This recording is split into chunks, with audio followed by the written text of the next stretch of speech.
하루는 하나님의 아들들이 와서 여호와 앞에 서고 사탄들도 그들 가운데 와서 여호와 앞에 서니 여호와께서 사탄에게 이르시되 내가 어디서 왔느냐? 사탄이 여호와께 대답하여 이르되 땅을 두루두라 여기저기 다녀왔나이다. 여호와께서 사탄에게 이르시되 네가 내 종 욥을 주의하여 보았느냐? 그와 같이 온전하고 정직하여 하나님을 경외하며 악에서 떠난 자가 세상에 없느니라. 네가 나를 충동하여 까닭없이 그를 치게 하였어도 그가 여전히 자기의 온전함을 굳게 지켰느니라. 사탄이 여호와께 대답하여 이르되 가죽으로 가죽을 받고 사람이 그의 모든 소유물로 자기의 생명을 바꾸온지라. 이제 주의 손을 펴서 그의 뼈와 살을 치소서. 그리하시면 틀림없이 주를 향하여 욕하지 않겠나이까? 여호와께서 사탄에게 이르시되 내가 그를 내 손에 맡기노라. 다만 그의 생명은 해하지 말지니라. 사탄이 이에 여호와 앞에서 물러가서 욥을 쳐서 그의 발바닥에서 정수리까지 종기가 나게 한지라. 욥이 제 가운데 앉아서 질그릇 조각을 가져다가 몸을 긁고 있더니 그의 아내가 그에게 이르되 당신이 그래도 자기의 온전함을 굳게 지키느냐? 하나님을 욕하고 죽으라. 그대의 말이 한 어리석은 여자의 말 같도다. 우리가 하나님께 복을 받았은즉 화도 받지 아니하겠느냐 하고 이 모든 일에 욥이 입술로 범죄하지 아니하니라. 네, 여러분 오늘 축복합니다. 은혜 많이 받읍시다. 하나님의 음성을 듣기를 원해야 들립니다. 원치 않는 거는 마치 여러분이 이제 뭐 차를 타고 어디를 가는데 비가 억수같이 내립니다. 그러나 이제 차 안에는 물 한 방울 안 들어오죠. 그런 것과 같습니다. 하나님을 향하여 마음을 열고 귀를 열면 반드시 들리게 됩니다. 그런 여러분 영적 심령 상태이기를 축복합니다. 이제 욥기는 여러분이 아시는 대로 창세 이래에 신자들이 직면해 온 한 가지 문제를 다루고 있습니다. 왜 하나님은 의인에게 고난을 허락하시는가? 그런 주제입니다. 하박국도 이 주제 때문에 고민을 많이 했습니다. 일단 여러분 욥이라는 사람은 역사상의 한 인물인 것을 이해해야 합니다. 에스겔이 욥에 관해서 이야기하는 본문이 에스겔서에 나오거든요. 야고보 같은 사람도 그의 이름을 인용하면서 그 교훈을 하는 것을 볼 수가 있습니다. 그는 경건한 사람이고 또 큰 부자고 그 다음에 다른 사람들의 필요에 대해서 진지한 관심을 가지고 있는 이제 그런 사람입니다. 근데 하나님이 왜 그에게 그런 혹독한 시련을 허락을 하셨는지 설명할 수가 없어서 굉장히 당황했던 사람이기도 합니다. 욥은 그의 사업이나 그의 어떤 부나 아내를 제외하고 그의 가족들 그리고 건강을 순식간에 다 잃었습니다. 왜 이런 일이 생겼을까? 욥의 세 친구는 욥을 향해서 실제로 욥은 뭐 그럴듯하게 이야기하지만 위선자다. 분명히 무슨 숨겨진 죄가 있기 때문에 하나님이 그를 징계하는 거다. 이렇게 판단을 하면서 그런 관점에서 욥에게 끊임없이 충고하여 굉장히 욥을 많이 괴롭혔습니다. 그러나 욥기 42장 7절에 보면 세 친구들이 하나님에 대해서 사실이 아닌 말을 한 것에 하나님이 꾸짖으시는 그런 내용이 나옵니다. 나중에 욥이 그들을 위해서 기도할 때 그들의 어떤 뭐라고 그럴까 저주라 그럴까 이런 것들이 다 풀어지고 그들의 삶도 회복된 것을 볼 수가 있습니다. 그러니까 욥은 자신의 삶에서 성장해야 될 부분이 분명히 있는 건 사실이지만 사람은 완전하지 않으니까요. 그렇지만 욥이 위선자였던 것은 절대 아닌 거죠. 하나님이 죄 가운데 빠진 당신의 자녀들을 징계하는 것은 사실입니다. 히브리서에 나오죠. 사생자가 아니기 때문에 그 자녀를 징계하는 건 사랑에 사는 거다. 그런 거죠. 그렇지만 그런 내용도 이 욥의 생애에 해당되는 이야기는 아닙니다. 그러니까 욥이라는 사람은 그렇게 뭐 징계할 필요가 없는 그런 사람입니다. 그러나 이제 한 가지 우리는 알 수 있는 것은 욥의 고난이라는 것이 목적이 분명히 있는데 그건 거룩한 목적이고 하나님은 목적 없이 뭔가를 하시지는 절대 그렇게 하지는 않습니다. 그러니까 그 거룩한 목적이 뭔지는 우리가 다 알지는 못합니다. 예, 우리가 뭐 모든 것을 아는 것은 아니니까요. 그렇지만 더 큰 복을 하나님이 욥에게 주기를 원하셨고 더 하나님이 귀하게 쓰시기를 원하셨다는 사실입니다. 여러분, 모든 성장에는 다 대가가 따릅니다. 아픔이 없이 그 성장이라는 게 있을 수가 없습니다. 하나님은 욥의 가능성을 본 거죠. 더 성장할 필요가 있고 그는 더 쓰임 받을 필요가 있고 그는 더 복을 받을 그런 사람인 것을 하나님이 사실은 인정하신 거죠.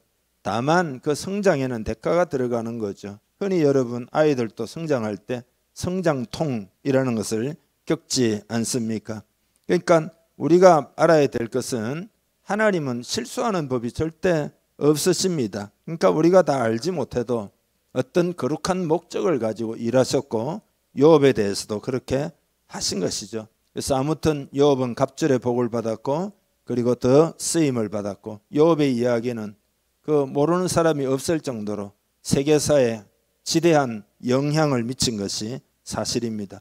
그러면 여러분 우리의 관심은 욥이란 사람이 도대체 어떤 신앙을 가지고 있었는가 세 가지를 말씀드릴 텐데요. 제일 먼저는 여호와를 경외하는 신앙을 가지고 있었습니다. 3절을 같이 한번 읽겠습니다. 여호와께서 사탄에게 이르시되 네가 내 종 욥을 주의하여 보았느냐 그와 같이 온전하고 정직하여 하나님을 경외하며 악을 떠난 자가 세상에 없느니라. 내가 나를 충동하여 까닭 없이 그를 치게 하였어도 그가 여전히 자기의 온전함을 굳게 지켰느니라. 아멘. 하나님을 경외했다. 이 경외라는 말이 이제 히브리 말의 야레라는 뜻인데 두려워한다. 그러니까 영어 성경에는 그냥 두려워한다 이렇게 표현되어 있어요. 물론 이 두려움은 공포심을 말하는 것이 아니죠.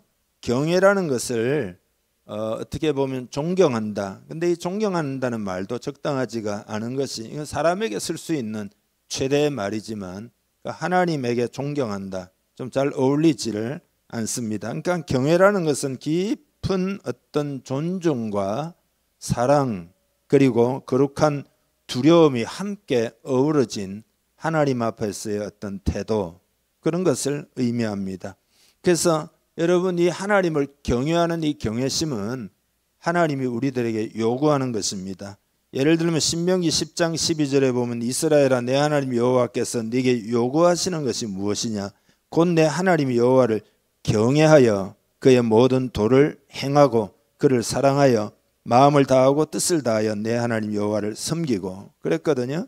그러니까 여러분도 다 하나님을 경외하는 신앙 되기를 축복합니다. 하나님을 존중히 여기고 사랑하고 그 하나님을 거룩한 의미에서 두려워할 줄 알아야 된다. 그러니까 경외하는 것은 생활 가운데서도 나타나지만 특별히 예배 가운데 나타나게 됩니다. 예배에는 하나님을 사랑하는 면도 있어야 되지만 하나님을 경외하는 면이 중요하겠습니다.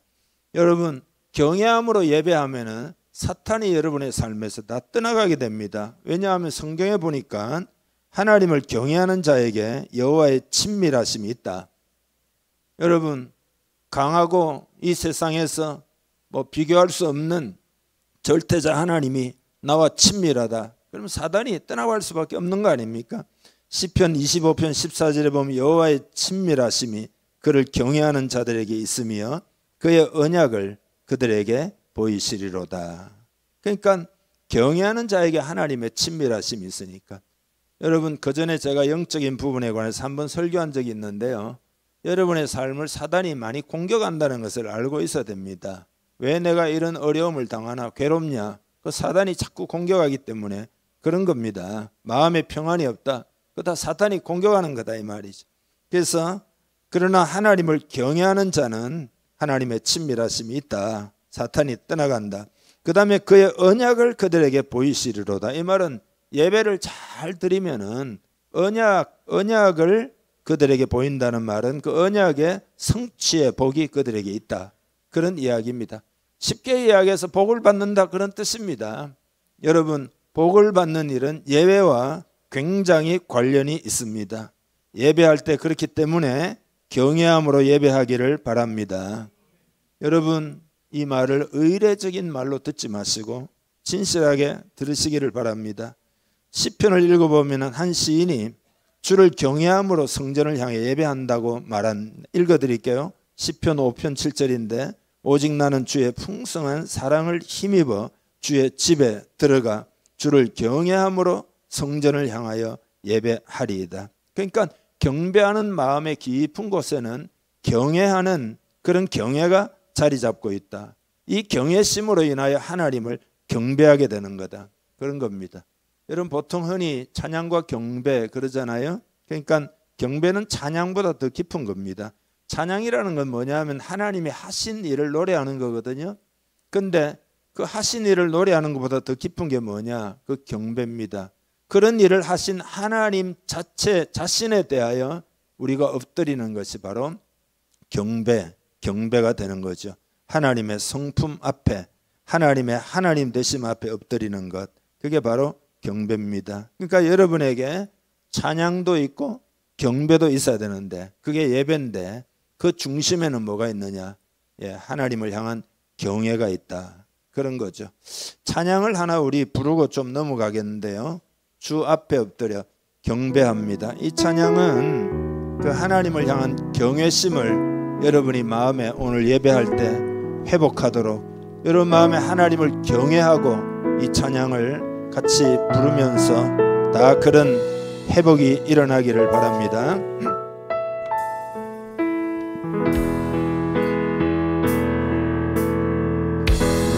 앞에 엎드려 경배합니다. 오직 주께 주 경배합니다. 다른 신하니 오직 주께 나의 모든 우상들 나의 보좌 모두 다 내려놓고 주 앞에 엎드려 경배합니다. 오직 주께 다시 한번 주 앞에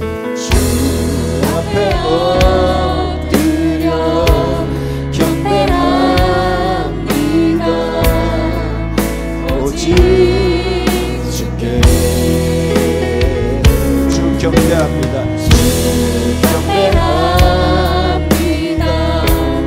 다른 신하니 오직 주께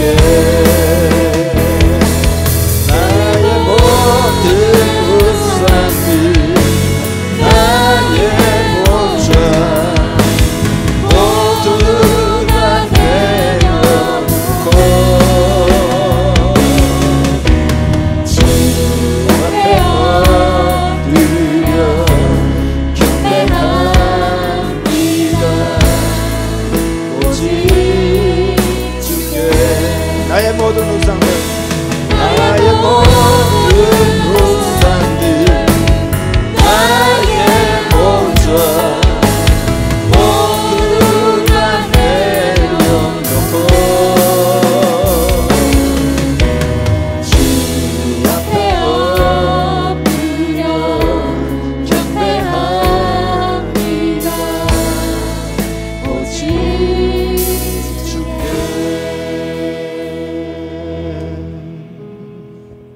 아멘. 하나님을 경외하면 반드시 그 복을 받습니다. 언약이 성취된다. 오늘 그렇게 기록하고 있습니다. 그러니까 여러분 예배를 가볍게 드리지 않아야 합니다. 침울하게 드리라는 뜻이 아니라 예배를 중요하게 생각하고 예배할 때 진실하게 경외하고 그리고 찬양하고 경배하는 일이 필요하다. 예배 회복이 삶의 회복이에요. 예배가 회복되면 다 회복될 수 있습니다. 하나님이 영광을 받으시기 때문에, 하나님이 임재하셔서 우리를 다스려 주시기 때문에 그런 거죠. 그리고 하나님을 경외하는 사람은 죄를 미워하게 됩니다. 오늘 그 3절에 보면은 하나님을 경외하며 악에서 떠난 자가 세상에 없느니라. 하나님을 경외하기 때문에 악에서 떠난다. 그러니까 하나님을 경외하는 마음이 없으면은 그 죄라는 것을 그렇게 두렵게 생각하지 않게 되기 때문에 그 죄를 범하게 된다. 그런 이야기죠. 여러분, 우리가 죄를 죄로 알지 못하는 것은 예를 들어 암에 걸렸는데 그것을 모르는 것보다 더한 거죠. 그 나중에 갑자기 뭐 한 달 남았어요. 그런 거하고 비슷하다 이 말이죠. 훨씬 더한 거죠. 그러니까 암에 걸렸다. 그러면 그걸 미리미리 알려줘야 되죠. 그래서 어떻게 대처할 수 있는 길이 있는지, 뭐 음식은 어떻게 먹어야 되는지. 죄가 있다는 것을 깨닫는 게 은혜예요. 그러니까 성령님이 그러면 누구에게 죄를 깨닫게 하느냐? 여호와 하나님을 경외하는 자들에게 죄를 깨닫게 하셔요. 하나님이 나에게 죄를 책망하신다. 그 말은 내가 여호와를 경외할 마음이 있다는 것을 아시기 때문이에요. 그래서 여호와를 경외하는 것이 지혜의 근본이라는 거예요. 경외를 할 때 죄를 깨닫아 버리고 그게 인생 지혜다 이 말이죠. 왜냐하면 인생의 모든 문제는 죄로부터 다 나온 겁니다. 예수님이 이 땅에 오신 것은 죄와 고통과 죽음의 문제를 해결하기 위하여 오셔서 십자가 지신 거잖아요. 그러니까 어리석은 자는 멸망길을 가도 깨닫지 못하잖아요. 그러나 죄를 깨닫게 해주실 때 그렇기 때문에 얼마나 그게 감사한 건지. 그래서 하나님을 경외하면 하나님이 진리의 빛을 비추어 줍니다. 그래서 이게 진리구나, 이게 진짜구나, 그거 알려주시는 게 은혜라 이 말이죠. 물론 하나님은 절대 여러분을 정죄하지 않습니다. 여러분이 예수 그리스도 안에 있다면 하나님은 여러분을 정죄하지 않습니다. 다만 알려주시고 고쳐주시고, 그러니까 복을 받을 수 있도록 그 어떤 부분들을 씻어주시기를 하나님이 원하신다 이 말이에요. 그러니까 하나님이 여러분에게 알려주실 때 여러분이 기뻐하기를 바랍니다. 여러분이 하나님을 경외할 마음이 있다는 것을 인정하신 것이다. 하나님을 경외하는 것은 구약의 죽은 교리가 아니에요. 그건 그냥 생명의 길입니다. 그리고 하나님을 두려워하게 되면 모든 두려움을 전부 다 하나님을 향한 그 경외심이 다 삼켜버려요. 하나님을 진실로 두려워하면은 세상을 두려워하지 않게 됩니다. 그 어떤 것도 두려워하지 않게 됩니다. 담대하게 살도록 이끌어줍니다. 그래서 여호와를 경외하는 신앙, 이것이 욥의 신앙이고 우리의 신앙이 되어야 할 줄 믿습니다. 옆 사람 인사 한번 합시다. 하나님 경외하는 신앙이 됩시다. 축복합시다. 하나님 경외하는 신앙 됩시다. 아멘. 두 번째로는 아멘입니다. 두 번째로는 은혜를 깊이 감사하는 신앙을 욥이 가지고 있었습니다. 여러분, 은혜가 모든 문제의 해결 실마리입니다. 은혜의 세계를 잘 알아야 됩니다. 그러니까 욥이 잘 알고 있습니다. 고백을 보면 알 수 있어요. 10절에 그가 이르되 그대의 말이 한 어리석은 여자의 말 같도다. 그 와이프가 뭐라고 그랬죠? 하나님 욕하고 죽으라 그랬거든요. 그래서 어리석은 여자의 말 같도다. 그 다음이 중요합니다. 우리가 하나님께 복을 받았은즉 화도 받지 아니하겠느냐. 하나님께 복을 받았은즉 화도 받지 아니하겠느냐. 제가 이 구절을 묵상해 봤거든요. 지난 화요일인가요? 새벽에. 이 말의 의미는 이런 거죠. 하나님이 지금까지 복을 주셨는데 그 주신 분이 하나님인데 그 하나님이 화도 주시지 않겠느냐. 이 말은 이렇게 어려움을 당하는 것은 원래 상태로 된 것뿐이다, 그런 이야기입니다. 그러니까 인생이 어떤 것인지에 대해서 욥은 깊이 알고 있었어요. 인생은 아담의 범죄로 말미암아 왜곡이 돼가지고 고난이라는 게 원래 있는 거다 이 말이죠. 우리는 고난 당하면 이상하다, 왜 나에게 고난이 있느냐, 당연히 축복을 받아야 될 존재로 생각하지만 그게 아니에요. 원래 인생은 세상이 왜곡되어 가지고 원래 인생은 고난을 받게 되어 있는 거예요. 그러니까 현재의 고난은 원래 상태로 된 것뿐이다 이 말이죠. 이 말의 의미는 뭐냐 하면 지금까지 우리가 누려왔던 그 모든 것들은 그야말로 하나님의 은혜를 주신 것이다 라는 이야기예요. 이게 여러분 얼마나 놀라운 이야기입니까? 욥이 승리할 수 있었던 비결입니다. 그러니까 당연한 게 아니었다 이거예요. 내가 받았고 누렸고 했던 건 전부 하나님이 주셨다. 하나님이 은혜를 베풀어 주셨다. 지금 현재 상태는 원래 내가 있어야 될 상태로 그냥 돌아온 거니까 어리석은 소리 하지 마라. 지금 그 이야기잖아요.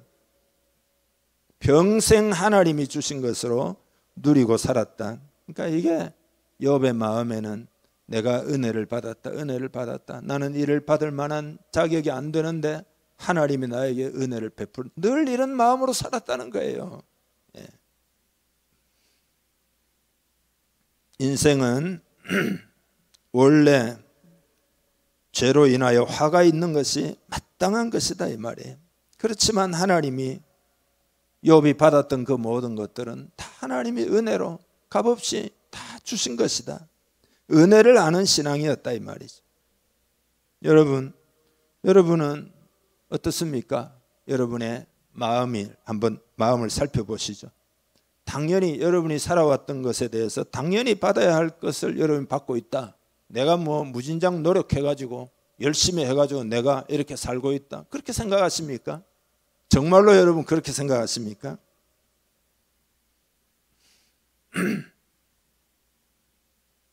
하나님의 은혜를 까마득히 잊어버린 생각이죠. 하나님이 지금이라도 거두어 가면요, 여러분 그거 어떻게 하시겠습니까? 여러분 노력으로 죽음과 고통과 죄와 이거 다 해결할 수 있습니까? 여러분이 막 애쓰고 노력해가지고 막 뭐 어마어마하게 막 공부해가지고 사업해가지고 그거 다 회복이 가능합니까? 하나님이 은혜로 주셨다는 것을 깨달아야 합니다. 세상이 왜곡되었기 때문에 그런 세상을 바르게 하고 그런 세상에서 우리를 구원해내고 우리에게 복을 주시기 위해서 하나님은 부지런히 지금도 너무나 부지런히 일하고 계신다 이 말이죠. 그래서 예수님이 왜곡된 것을 고치기 위해서 이 땅에 오셔서 말이죠. 병든 자를 치유하시고 귀신 들린 자를 자유케 하고 가난한 자를 축복하시고, 그죠? 그렇게 하신 것이 것이 있고 그 예수님이 하나님이시잖아요. 하나님의 모습을 그대로 보여주신 거잖아요. 하나님은 그런 하나님이시다 이 말이죠. 그런데 안에는 그런 은혜에 대한 게 없기 때문에 너무 고난당하니까 하나님을 욕하고 죽어라. 욕하라는 말은 원망하고 저주하고 버리고 죽어라. 이 진짜 이런 악담도 없죠. 이런 악담도 없어요. 이런 와이프가 아니면 다 감사하세요. 무시무시한 시험이죠. 무시무시한 시험이죠. 의인은 고난을 받지 않아야 된다. 내가 뭐 훌륭하게 사니까 나는 고난 받으면 안 돼. 그거는 세상을 몰라서 하는 소리예요. 세상은 원래 다 고난과 고통과 죽음이 있기 때문에 예수님이 십자가 달린 거지. 뭐 하려고 예수님이 십자가에 달리셨어요? 구원 역사가 왜 필요한지, 주님이 왜 십자가 지셨는지 그거 모르는 말이에요. 내가 잘 살면 고난 안 받아야 된다. 그건 모르고 하는 이야기. 세상이 얼마나 지금 왜곡이 되어 있는지 그걸 모르고 하는 소리지. 복음이 왜 중요한지를 여러분 알아야 됩니다. 복음 외에 소망이 없다는 것을 진실로 알아야 됩니다. 복음은 이 세상의 구원과 회복을 위한 그 전지전능하신 하나님의 지혜와 그리고 하나님의 권능이 농축되어 나타난 게 바로 복음. 그러니까 복음이죠. 굿뉴스죠. 복음이 왜 굿뉴스인지 그걸 진실로 여러분이 깨달아야 한다 이 말이에요. 복음 외에는 방법이 없어요. 하나님의 사람이 그리고 하나님의 사람이 되려면은 복음만이 이 세상을 치유한다는 것을 알아야 합니다. 복음을 적용해서 사람과 대화를 하고 기도를 하고 상담을 하고 하면 회복이 일어나요. 회복이 일어나요. 그러니까 사역자는 복음이 뭔지를 잘 알아야 되죠. 그 교회는 뭐냐? 복음 운동하는 거죠. 그걸 깨달아야 합니다. 하나님의 사람들은 자기 세계의 성공을 추구하는 사람들이 아니라 복음으로 가난하고 소외되고 병들고 죄 가운데 있는 사람들을 구원하는 사람들, 그게 하나님의 사람들입니다. 영광도 빛도 없지만은 수고하고 충성하는 감추어진 사람들, 그게 하나님의 사람, 진정한 영웅들이에요. 감사하게도 욥의 이야기가 뭐 아주 암울한 이야기로 끝이 안 난다는 게 감사해요. 맨 뒤에 보면 갑절의 복을 받았대. 갑절의 복을 받았대. 예. 아내 빼고는 다 갑절의 복을 받았어요. 아내가 갑절로 주어지면 안 되니까. 예. 하나님은 아까 말씀드린 대로 욥이 갑절의 복을 받을 사람이라는 걸 아셨어요. 잠재력이 더 있다는 것을 아셨어요. 그는 더 크게 쓰임을 받아야 된다라고 하는 것을 아셨어요. 그를 더 축복하기를 원하셨다. 그러니까 오늘 우리도 고난의 과정을 잘 통과해야 합니다. 여러분 잘 통과하기를 축복합니다. 그거는 은혜로만 가능해요. 여러분 마음에 은혜가 넘치면 그거 가능해요. 그리고 뭐 또 한 가지 더 붙인다면은 여러분을 방해하는 악한 영들을 잘 알고 대적을 하면 됩니다. 가장 좋은 거는 은혜를 깨닫고 감사하고 기뻐하고. 성경에 보면 10명의 나병 환자가 예수님께 와가지고 고침받는 이야기가 있잖아요. 가다가 다 고침받았어요. 근데 나병 환자에게 유대 문화 속에서 가장 중요한 것은 제사장에게 가서 내가 다 나았다는 것을 표식을 받는 거거든요. 그거는 그들의 삶이 완전히 회복되는 거기 때문에 어마무시하게 중요한 이야기입니다. 그래서 9명은 전부 제사장에로 뛰어갔는데 그 중에 한 명은 예수님께로 돌아와가지고 무릎을 꿇고는 주님 너무나 감사합니다 이랬다는 거잖아요. 그래서 자기 안위 빨리 가가지고 자기가 인정을 받아야 되는 그것을 제껴놓고 먼저 예수님께로 왜 달려갔느냐? 무엇이 그의 마음을 그렇게 감동을 시켰느냐? 감사를 표현하게 했느냐? 딴 거 아니에요. 이 모든 것은 은혜다 이거예요. 예수 그리스도에게 내가 은혜를 입었다. 은혜를 입은 분한테 내가 먼저 가야지 그랬던 거거든요.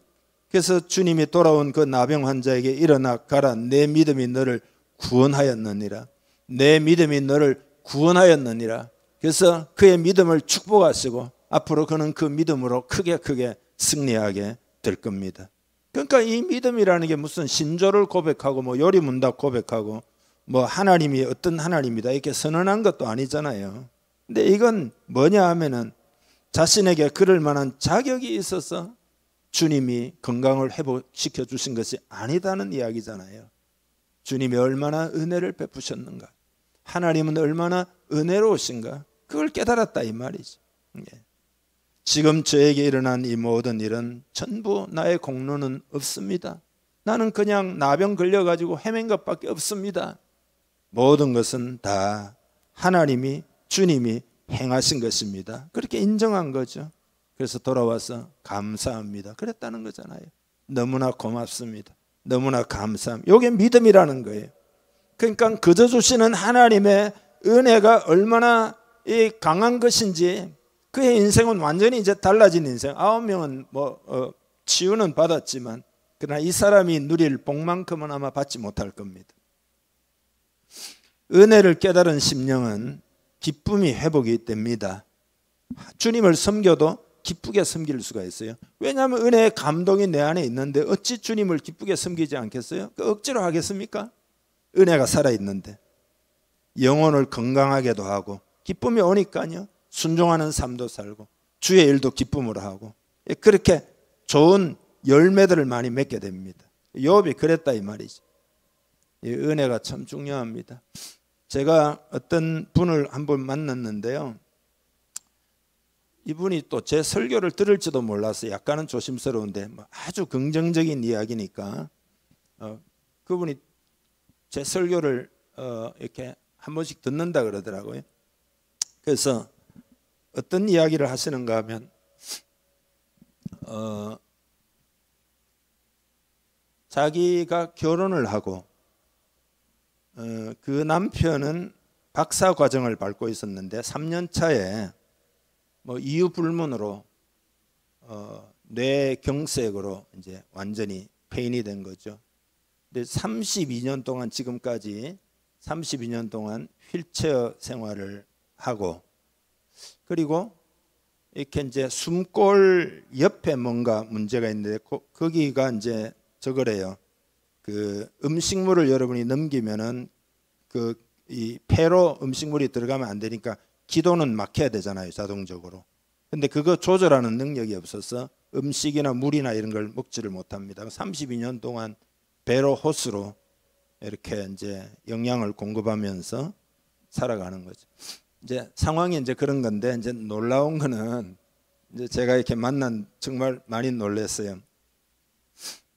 그 남편이 32년 동안 불평하고 원망하는 말을 자기가 들은 일이 없다는 거예요. 정말로. 하나의 예로 이런 이야기를 해요. 먹지 못하는 게 얼마나 고통스러운가 이 말이죠. 그런데 뭐라고 이야기하는가 남편이 우리 인생에 많은 것들을 하나님이 주시는데 먹는 거는 그중에 극히 일부분이라는 거예요. 극히 일부분을 내가 못한다라고 해서 내가 하나님 원망하겠느냐. 그래서 자기 하나님 앞에 감사한다는 거예요. 그 지경에 욥보다 더한 것 같아요. 얼마나 충격적인 이야기인지 몰라요. 그 남편이 하는 말 때문에 그 아내가 점점 신앙이 좋아져 가지고 그 아내가 저보고 뭐라고 이야기하는가 하면 목사님 불평 원망하는 말이 한마디도 안 나와요. 참 감사해요. 하나님의 은혜가. 수학을 가르치면서 생계를 자녀들 다 키우고 지금까지 하고 그 자기 남편을 돌보고 자기 시어머니도 지금은 좀 이렇게 뭐 치매기가 좀 있어서 돌보는데 그 얼마나 고통스럽고 얼마나 힘들어요. 원망하는 마음이 하나도 안 생긴대요. 그냥 감사하대요. 감사하대요. 난 충격적이었어요. 여러분 다 하나님의 은혜인 것을 또 은혜가 있으면 능히 극복할 수도 있어요. 여러분에게 은혜가 넘치기를 바랍니다. 욥이 지금 이렇게 이야기하는 것은 하나님의 은혜에 대해서 그가 정말로 알기 때문이죠. 세 번째로 욥의 신앙은 입술로 범죄하지 않는 신앙입니다. 그 10절에 보면 이 모든 일에 욥이 입술로 범죄하지 아니하니라. 그 설교를 준비하면서 하나님이 오늘 특별히 이 부분을 여러분에게 말씀하시고 싶어하는 그 내용입니다. 이 모든 것에도 불구하고 욥은 입술로 범죄하지 않았다는 거예요. 그러니까 하나님은 우리가 우리의 말에 대해서 좀 돌아보기를 원하십니다. 여러분이 하루를 지내고 어떤 말을 하고 살았는지 이렇게 돌아볼 필요가 있다. 왜냐하면은 우리 마음에 있는 것이 말로 그대로 나오기 때문입니다. 그러니까 말을 살펴보면 내 심령 상태를 살펴볼 수가 있어요. 내 마음하고 내 말은 달라 이렇게 말할지 모르지만 이건 사실이 아닙니다. 속에 있는 것이 입으로 나오게 되어 있습니다. 그건 성경에도 나오죠. 예수님도 그러셨죠. 그래서 내 말을 잘 살펴보고는 그 다음에 내 심령을 파악할 수 있다 이 말이죠. 그 파악하여 새롭게 되어야 합니다. 마음을 들여다보는 창이 바로 말입니다. 마음이 정결해야 되는데 많은 사람들이 구체적으로 어떻게 해야 되는지 모르는 경우가 굉장히 많아요. 그러니까 이런 거죠. 정결해야 되는 것은 알고 있어요. 또 정결하기를 원하기도 해요. 주님 나 좀 정결하게 해주세요라고 기도도 해요. 그렇지만 정결하려고 하면은 그것으로 그쳐서는 안 됩니다. 구체적으로 말을 돌이켜야 합니다. 말이 달라졌다는 말은 그 마음이 심령이 달라졌다 그런 이야기예요. 그러니까 내가 말한 것에 대해서 돌아보고 새롭지 않으면 그 말이 내 마음이 정결하게 된 게 아니에요. 하나님 회개했어야 하지만 말은 엉뚱하게 나온다. 그러면 정결하게 된 게 아니에요. 말을 통해서 마음을 볼 수 있다. 그런 이야기입니다. 말의 온전함이 우리를 더 하나님의 자녀답게 합니다. 말이라는 건 여러분 중요하다는 건 너무나 다 잘 아시죠, 그죠? 일단 말이라는 건 힘이 있습니다. 하나님이 말씀으로 세상을 창조하셨죠. 빛이 있으라 하니까 빛이 있었고, 그죠? 예. 창세기에 반복되는 단어가 그거잖아요. 하나님이 이르시되, 하나님이 이르시되, 전부 말이잖아요. 말씀을 하시니까 그대로 되니라, 그대로 되니라, 그대로 되니라. 그 시편 33편 9절에 보니까 그가 말씀하심에 이루어졌으며 명령하심에 경고히 섰도다. 우리가 하나님의 형상대로 지음을 받았기 때문에 하나님 닮았다 이 말이잖아요. 그렇기 때문에 하나님의 말씀으로 세상을 창조하신 것처럼 우리도 말을 통해서 뭔가를 만들어낸다라는 걸 이해해야 합니다. 말이라는 게 말했다고 해서 없어지는 게 아니에요. 없어지는 게 아니라는 걸 증명할 수 있는 게 뭐냐? 녹음해놓으면 그대로 있잖아요. 그게 그대로 있다는 이야기잖아요. 녹음 기술이 없을 때도 그대로 있는 거예요. 녹음 기술이 발달해서 그걸 알아낸 거지. 그러니까 말을 하면 일단 딱 나간 다음에 그게 없어지는 게 아니에요. 안 들린다고 해서. 세상에 계속 지구상에 떠돌고 있는 거예요. 우주에. 녹음해보면 알잖아요. 말이라는 그런 거다 이 말이죠.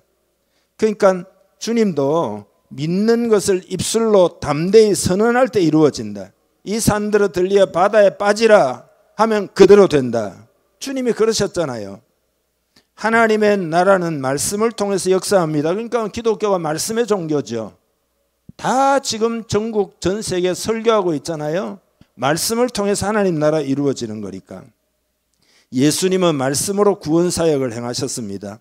회당에서 말씀을 전하실 때 귀신 들린 자가 고침을 받았고, 그죠? 말씀을 선포하실 때 병든 자가 병이 났고, 에바다 하니까 입이 열리고 귀가 열리고, 그죠? 그 다음에 달리다 쿰 하니까 소녀가 일어나고, 그 말씀대로 베드로도 마찬가지죠. 성전 미문에 앉아있는 안전병에게 내게 있는 것은 내게 주노니 일어나 걸어라. 그러니까 손을 잡고 당기니까 일어나 걸었다 이 말이죠. 우리가 말을 만약에 부정적으로 하면 어떻게 되느냐? 그 말로 얽힌다는 것을 또한 깨달아야 합니다. 부정적인 말로 내가 얽혀요. 잠언 6장 2절에 보면 내 입에 말로 내가 얽혔으며 내 입에 말로 인하여 잡히게 되었느니라.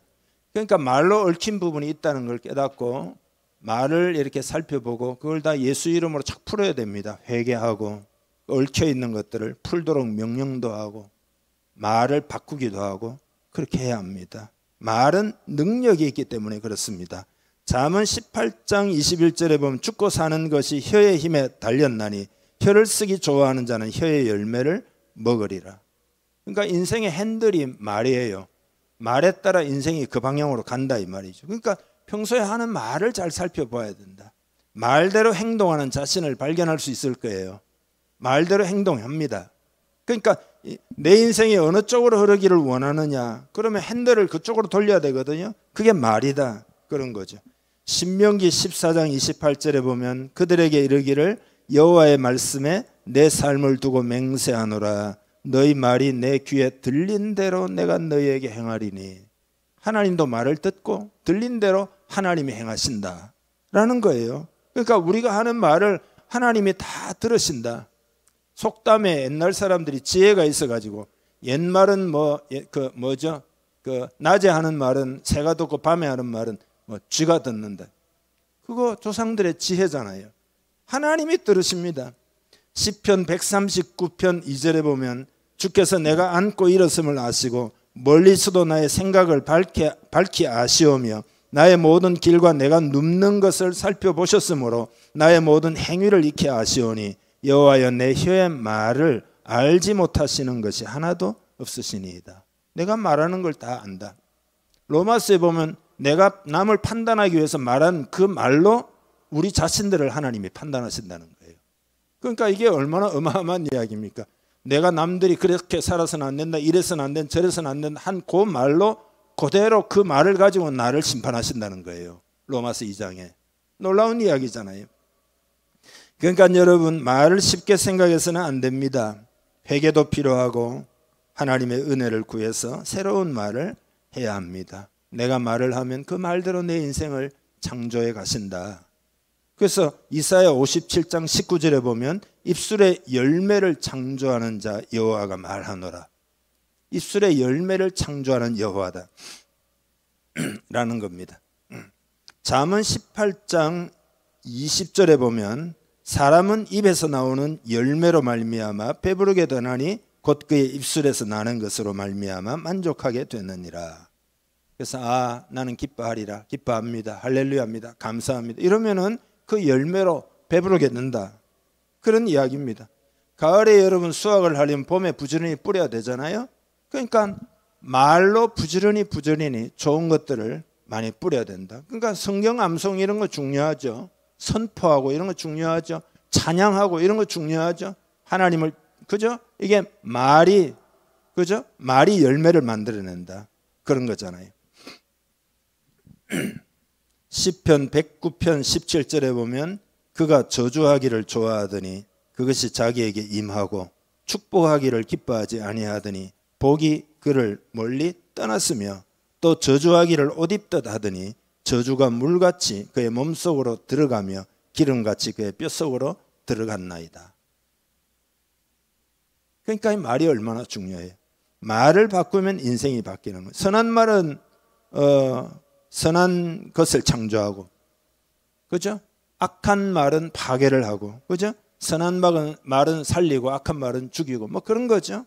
선한 말은 치료하고 악한 말은 병들게 하고, 선한 말은 흥하게 하고 악한 말은 망하게 하고, 그런 거죠. 그래서 이 욥은 그 말로 어리석은 그런 표현을 안 했다. 하나님이 지금까지 다 주신 게 아니냐. 그러니까 그분의 주권적으로 은혜로 주신 건데 거두어가는 것도 하나님이다. 근데 내가 원망을 하겠느냐. 원래 인생이 그런 상태였다. 지금까지는 다 하나님이 은혜를 베풀어 주셔서 그렇게 살았다. 그건 다 까먹고 지금 당장 어렵다고 해서 내가 어리석은 말을 하겠느냐. 지금 그 이야기잖아요. 입술로 범죄하지 않아서 그가 복을 받았다, 그런 이야기입니다. 여러분, 정리하고 마치죠. 여호와를 경외하는 신앙, 은혜를 깊이 감사하는 신앙, 입술로 범죄하지 않는 신앙, 이게 욥의 신앙인데 우리의 신앙이 되기를 주님의 이름 축복합니다. 기도하겠습니다. 오늘 말씀 듣고 여러분의 삶을 돌아보면서 하나님, 욥의 신앙, 나의 신앙도 그렇게 되기를 원합니다. 내 힘으로 할 수 없으나 하나님은 하실 수 있습니다. 하나님의 은혜를 베풀어 주세요. 이 은혜, 이런 신앙으로 승리하게 해주세요. 간절히 기도하겠습니다. 하나님 아버지, 주의 사랑과 은혜를 감사합니다. 우리 마음에 은혜가 회복되기를 원합니다. 하나님이 우리를 얼마나 사랑하시며 또 사랑하시기에 독생자 예수님을 십자가에 내어주셨는지 깊이 알게 하시고 복음의 기쁜 소식을 받아서 주의 자녀로 살아가는 축복이 얼마나 큰지 이 시간 깨달으며 주님 앞에 감사합니다. 또 여호와 하나님을 경외하는 신앙도 회복하기를 원합니다. 존중히 여기고 사랑하고 거룩한 두려움으로 하나님을 섬기는 우리 되게 하시옵소서. 특별히 욥은 입술로 범죄하지 않았습니다. 하나님 아버지, 우리도 그 언어가 달라지고 새로워져서 결국 우리의 심령이 그렇게 될 때 가능한 줄 아오니 우리를 변화시켜 주시고 하나님의 은혜와 말씀으로 충만히 채워주시기를 간절히 원합니다.